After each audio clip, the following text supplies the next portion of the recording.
حکومتی ذرائع کہہ رہے ہیں کہ ہمارا نام نہ لینا، لیکن کہیں نہ کہیں کچھ ہو رہا ہے۔ ایسا کیوں ہے؟ اس کی وجہ بڑی آسان اور سادہ سی ہے کہ ایک طرف حکومت اور حکومتی ایوانوں میں خطرے کی گھنٹیاں بج رہی ہیں، اور وہ خطرے کی گھنٹیاں یہ ہیں کہ یہ اچانک پاکستان تحریک انصاف اور عمران خان پر سختیاں کیوں کم ہو رہی ہیں، اور دوسری طرف حکومت حیران اور پریشان ہے کہ جسٹس یحییٰ آفریدی نے آتے ہی جو کام کیے ہیں ان سے ہمیں یہ توقع تو نہ تھی، اور تیسری طرف پاکستان تحریک انصاف نے اچانک جو رد عمل دیا اس کی حکومت کو توجہ نہیں تھی، اور حکومت اب اس کڑیاں در کڑیاں ملا رہی ہے اور دبے لفظوں میں کہہ رہی ہے کہ کہیں پردے کے پیچھے تو کچھ نہیں ہو رہا۔ یہی آج کا موضوع ہے جس پر بات کرنی ہے،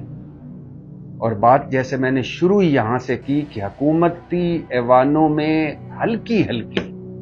ہلکی موسیقی پر خطرے کی گھنٹیاں بج رہی ہیں۔ حکومت ہلکی پریشان ہے، پشیمان ہے اور حیران ہے۔ پریشان کیوں ہے؟ پریشان اس وجہ سے ہے کہ اچانک پاکستان تحریک انصاف کے دن پھرنے کی خبریں آنا شروع ہو گئی ہیں۔ اچانک پاکستان تحریک انصاف پر سختیاں کم ہونا شروع ہو گئی ہیں۔ اچانک پاکستان تحریک انصاف کو ریلیف ملنا شروع ہو گئے ہیں، اور حکومت ظاہر بینیفیشری ہی اسٹیبلشمنٹ اور پاکستان تحریک انصاف کی لڑائی کی بینیفیشری ہی یہ حکومت ہے، اور حکومت آج اگر یہ بیٹھی ہے تو اسی لڑائی کی وجہ سے بیٹھی ہے، ورنہ یہ کوئی الیکشن جیت کر تھوڑی آئی ہے، کوئی عوامی مینڈیٹ لے کر تھوڑی آئی ہے۔ اور اگر عمران خان اسٹیبلشمنٹ سے نہ لڑتے یا یہ لڑائی نہ ہوتی تو آج ہو سکتا ہے وہ حکومت میں ہوتے۔ تو جس لڑائی کی وجہ سے حکومتیں کر رہی ہے، اقتدار کے مزے لٹ رہی ہے، حکومت کو وہ لڑائی دھیمی پڑتی دکھائی دے رہی ہے۔ کیسے؟ بشرا بی بی رہا ہو گئی، اور رہا ہوئی اچانک، اور پھر دوبارہ کسی کیس میں گرفتار بھی نہیں ہوئی، حالانکہ اس میں کوئی شک نہیں وہ 15 کیسوں سے رہا ہوئی ہیں۔ 12 9 مئی کے مقدمے تھے جو ظاہر ان پر جھوٹے تھے، توشہ خانہ 1 اور توشہ خانہ 2 کیس تھے، 12 اور 2 14، اور ایک FIA کا کیس تھا، اور وہی جو عدت میں نکاح کیس، وہ جس میں FIA بھی تھی، جس میں باقی سارے بھی خیر سے سب کچھ ہی اس میں مرغوبہ سا تھا، اعلی حضرت خاور مانیکا جیسا کردار جس کا مدعی تھا۔ تو 15 کے 15 کیسوں میں حکومت کو چھوڑنا پڑا۔ حکومت نے دیکھا کہ 15 کیسوں سے نکل کر بشرا بی بی رہا ہو گئی، لیکن میں آپ کو یہ خبر دے رہا ہوں کہ حکومت کے بہت سارے وزراء کو یہ یقین تھا کہ بشرا بی بی رہائی کے بعد دوبارہ گرفتار ہو جائیں گی، کوئی نیا کیس بن جائے گا۔ لیکن جب وہ رہا ہوئی، اڈیالہ جیل سے نکلی، بنی گالہ آئیں، وہاں کچھ دیر قیام کیا، خبریں چلی کہ وہ زمان پارک جا رہی ہیں لاہور، پھر خبریں چلی کہ ان کی پارٹی کے ساتھ ملاقات ہوئی ہے، پارٹی کے سینئر سیاستدانوں کے ساتھ، اور عمران خان کا پیغام پہنچایا ہے پارٹی نے کہ بشرا کو کہو کہ وہ پشاور جائے۔ تو وہ پھر جب پشاور چلی گئی، اور جب پشاور یعنی KP کی حدود میں داخل ہو گئی تو حکومت پھر پریشان ہو کر رہ گئی کہ یہ کیا ہوا، ہم تو توقع کر کے بیٹھے تھے کوئی اور کیس بنے گا۔ تو بشرا بی بی اچانک رہا ہوئی، اور اس کے بعد علیمہ خان اور عظمیٰ خان رہا ہو گئی، اور اس کے بعد اسلام آباد ہائی کورٹ نے سختی سے آرڈر دیا کہ عمران خان کا میڈیکل بورڈ بنایا جائے جس میں ان کے ذاتی ڈاکٹر کو بھی شامل کیا جائے، اور اس کے بعد اچانک اڈیالہ جیل پر ملاقاتوں پر پابندی ختم ہو گئی، اور اس کے بعد اچانک اسلام آباد ہائی کورٹ نے ایک اور حکم دیا کہ عمران خان کی جو تیسری بہن ہے نورین، ان سے عمران خان کی ملاقات کرائی جائے،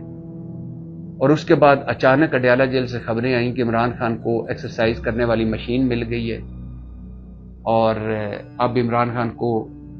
وہ سہولتیں دوبارہ سے مل جائیں گی جس میں ٹی وی بھی تھا، اخبار بھی تھے، بجلی بھی بحال ہو گئی۔ جب ایک طرف یہ ساری خبریں آئیں اور دوسری طرف چیف جسٹس یحییٰ آفریدی کی تقریب حلف برداری تھی اور علی امین گنڈاپور حلف برداری سے 1 گھنٹہ پہلے پہنچ گئے، حکومت علی امین گنڈاپور کو دیکھ کر حیران رہ گئی کہ یہ وزیر اعظم کی تقریب حلف برداری میں نہیں آتے، یہ فلسطین کی جو آل پارٹیز کانفرنس ہے، جو ایک بے مقصد اس حکومت نے ایک شوشہ چھوڑا تھا اپنے بس وہ نام پیدا کرنے کے لیے۔ بتائیے کوئی اس آل پارٹیز کانفرنس سے کوئی غزہ کی صورتحال پر کوئی فرق پڑا ہو، اسرائیل کی صورتحال پر کوئی فرق پڑا ہو، دنیا کو کوئی پتہ چلا ہو کہ ہمارے بونوں نے کوئی آل پارٹیز کانفرنس سجائی تھی؟ خیر، اس میں بھی پاکستان تحریک انصاف نہیں آتی، لیکن یحییٰ آفریدی صاحب کی نہ صرف تقریب حلف برداری میں آ جاتے ہیں علی امین گنڈاپور، بلکہ تحریک انصاف جس کے بارے میں حکومت توقع کر رہی تھی کہ یہ بڑا سخت رسپانس دے گی جیسے یحییٰ آفریدی کو، انہوں نے چپ رکھی اور کہا کہ ہمارے یحییٰ آفریدی صاحب پر کوئی تحفظات نہیں، ہاں 26ویں آئینی ترمیم پر ہم اس کو چیلنج بھی کریں گے اور اس کے خلاف لائے عمل بھی بنائیں گے۔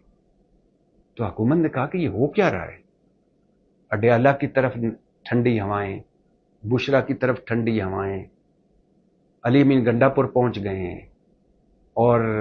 پاکستان تحریک انصاف احتجاجی موڈ سے نکل گئی ہے۔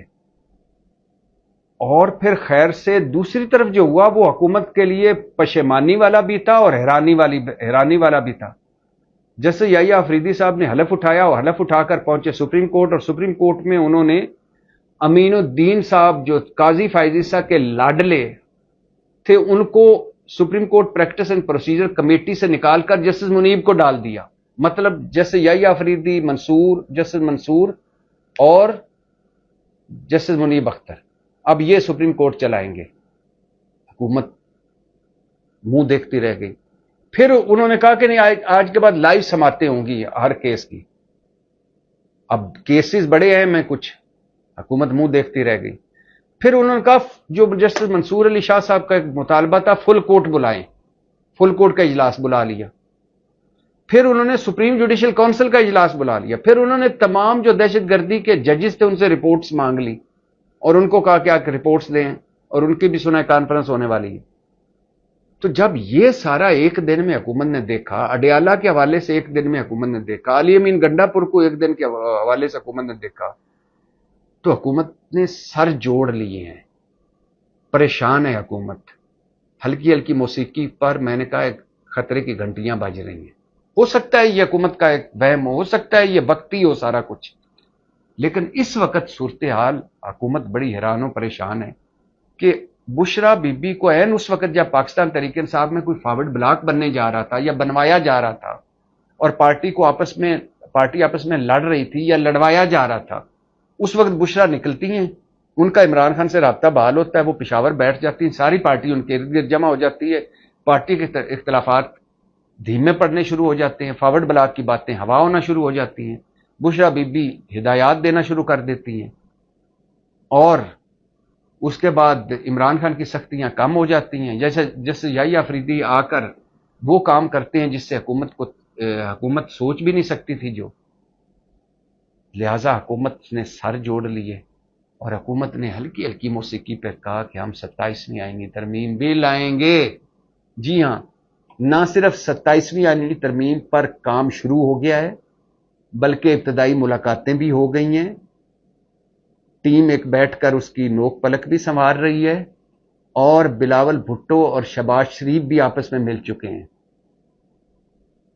اور 27ویں آئینی ترمیم میں باقی تو بہت کچھ ہے، جیسے ایمل ولی خان کے کچھ مطالبات تھے